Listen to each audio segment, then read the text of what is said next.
Nagari Malalak memang menyuguhkan beragam keindahan alam karena berada di kaki Gunung Singgalang dan Sandike. Nah, hari ini Padang Survival melanjutkan petualangan di air terjun Langkuit tinggi nan mempesona. Medan yang cukup sulit tidak mengurangi semangat kami melihat surga tersembunyi di Jorong Nyur, Malalak Selatan.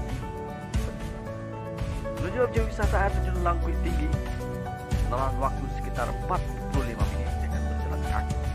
Kita akan menempuh jalur tapak, tepatnya di pinggir sungai yang deras. Sekitar 20 menit perjalanan, kami langsung suguhkan air terjun pertama. Wow, sangat indah sekali.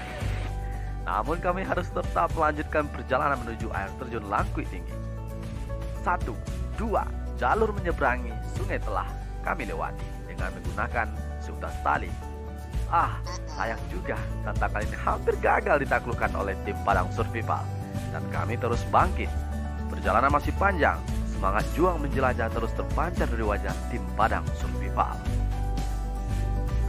Langkah demi langkah, lembah cukup terjal kami lalui dan akhirnya gemuruh air terjun Langkuit mulai menyapa dengan manisnya.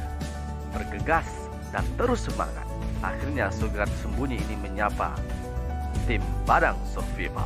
Welcome, objek wisata air terjun. Terjun Langkuit tinggi. Oke.